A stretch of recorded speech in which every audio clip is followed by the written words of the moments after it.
السلام علیکم، میرا نام وقاص احمد ہے۔ میں آج آپ کو ایک مثال، ایک کہانی کے ذریعے بتاؤں گا کہ ہمارا کردار، اخلاق کس طرح ہمارے لیے ایک آئینے کے طور پر کام کرتا ہے۔ ایک بادشاہ نے ایک عظیم الشان محل تعمیر کروایا۔ اس نے اس میں ہزاروں کی تعداد میں آئینے لگائے۔ ایک دن ایک کتا کسی نہ کسی طرح اس محل کے اندر داخل ہو گیا اور رات کے وقت محل کا رکھوالا دروازہ بند کر کے چلا گیا، جبکہ کتا اس محل کے اندر ہی موجود تھا۔ جب کتے نے اپنے ارد گرد نظر درائی تو اس کو ہزاروں کی تعداد میں اپنے جیسے مزید کتے دکھائی دیے، ہر آئینے میں ایک کتا بہت زیادہ گھبرا گیا، کیونکہ اس نے کبھی بھی پہلے اپنے آپ کو اتنے زیادہ دشمنوں کے بیچ گرا ہوا نہیں پایا تھا۔ اس دفعہ اس کو اپنی موت یقینی طور پر محسوس ہو رہی تھی۔ ایک آدھے کتے کی بات ہوتی تو شاید وہ اس سے لڑتا اور جیت جاتا، مگر اس بار تو بات ہزاروں کتوں کی تھی۔ تو کتے نے چنانچہ فیصلہ کیا، ان کو ڈرا کر سے جان چھڑانے کی کوشش کی۔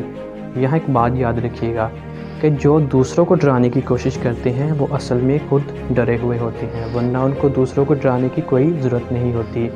تو کتے نے بھونک کر دوسرے کتے کو ڈرانے کی کوشش کی تو ہزاروں کتے اسی وقت اس کتے پر بھونکے تو کتے کی نس نس کانپ اٹھی۔ اس کو محسوس ہوا کہ اب اس کا بچنا ناممکن ہے۔ جب صبح محل کا رکھوالا آیا اور اس نے دروازہ کھولا تو اس نے دیکھا کہ کتا مرا ہوا ہے اور کتے کے جسم پر زخموں کے نشان ہیں۔ حالانکہ اس محل میں اس کتے کو مارنے والا کوئی بھی نہیں تھا، مگر کتے کے جسم پر پھر بھی زخموں کے نشان تھے۔ کیونکہ کتا اپنی جان بچانے کے لیے لڑا، ان پر جھپٹا، دیواروں سے ٹکرایا اور مر گیا۔ ہمارے سبھی تعلقات، سبھی حوالے اس آئینے کی مانند ہیں۔ ہم ان میں اپنا ہی عکس دیکھتے ہیں۔ نفرت سے بھرا آدمی یہ دیکھتا ہے کہ ہر کوئی اسے نفرت کرتا ہے۔ لالچی آدمی یہ دیکھتا ہے کہ ہر کوئی اس کو لوٹنے کے منصوبے بنا رہا ہے۔ شہوانی کا مریض یہ دیکھتا ہے کہ ہر کوئی اسے جسم پرستی کی دعوت دے رہا ہے، اور ایک با اخلاق انسان یہ دیکھتا ہے کہ ہر کوئی اس سے اخلاق کے ساتھ بات کر رہا ہے۔ سارا جگ ایک آئینہ ہے، ہم ان میں اپنا ہی عکس دیکھتے ہیں۔ جو ہمارے اندر ہوتا ہے ہم وہی دیکھتے ہیں۔